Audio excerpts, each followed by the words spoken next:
Hi, I'm Karen Romano Young, and I'm the author of A Girl, a Raccoon, and the Midnight Moon, illustrated by Jessica Bagley and published by Chronicle Kids in January 2020. A Girl, a Raccoon, and the Midnight Moon. Heaven bless the babe, they said. What queer books she must have read. Part 1, The Turning Point. Had I known that you were going, I would have given you messages for her.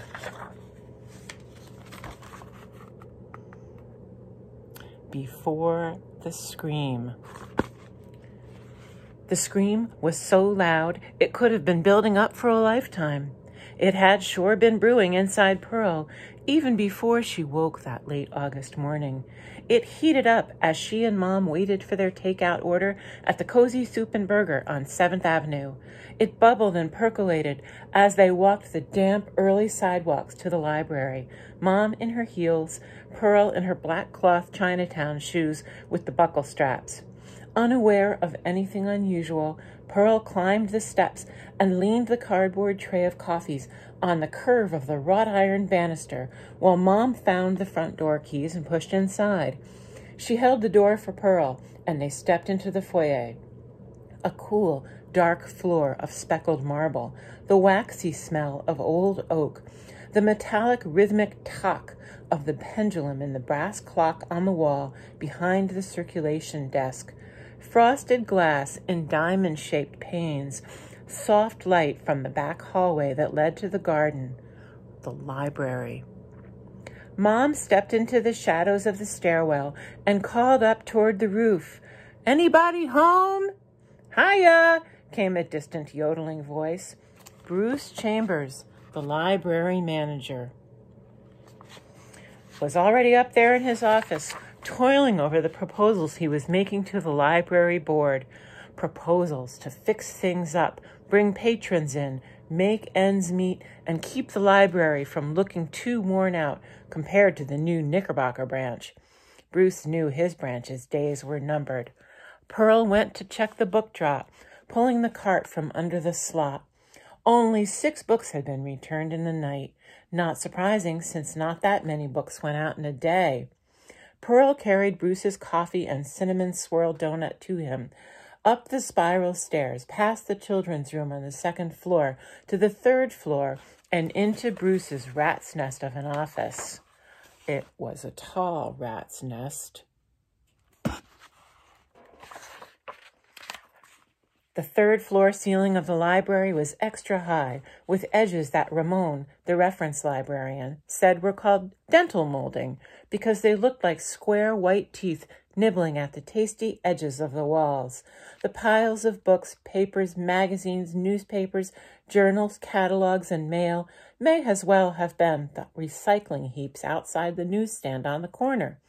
The highest cabinets towered higher because of the things stored on top: an empty birdcage, rolls and rolls of posters from book conferences, old stacked-up coffee cups, and, most impressive of all, the head of the Ranger Rick costume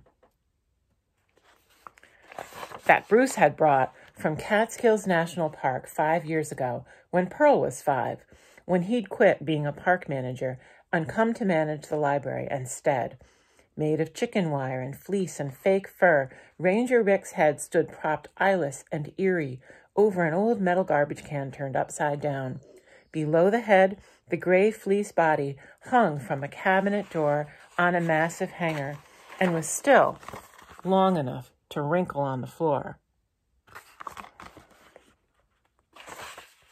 In the middle of all this, behind a cluttered desk, was Bruce himself, dark brown skin, with black hair like a wire brush, big glasses, and tall enough to reach the top of the tallest pile atop the cabinet.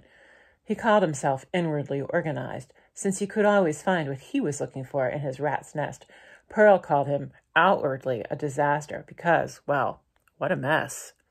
She stepped through, never on, all the junk he said he was going to need someday, placed the coffee in his hands, and wended her way to the window. "Aren't you going to sing out with me?" Pearl said. dodging a box of discarded catalog cards.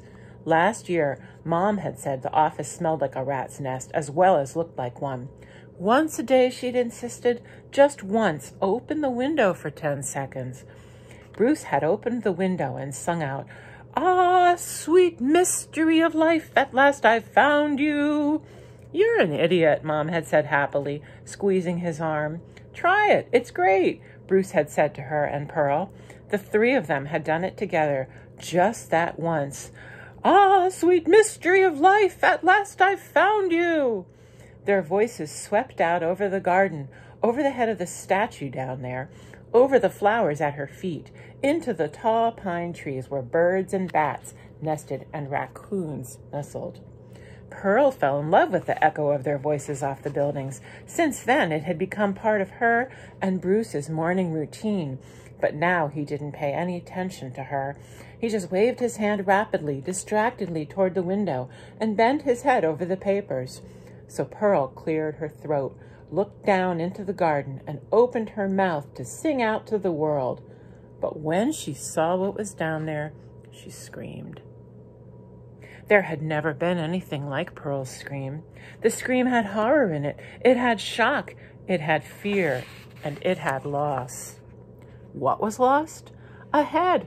A stone head. The stone head of the stone statue that stood in the library garden. It was a statue of Edna St. Vincent Millay, Vincent for short, as she had referred to herself, the famous poet who used to live right around here. Who lost her? The whole city, actually. The taxpayers of New York. They were to whom the statue belonged. But most of all, the library had lost her. The whole library, but most of all, the Lancaster Avenue branch.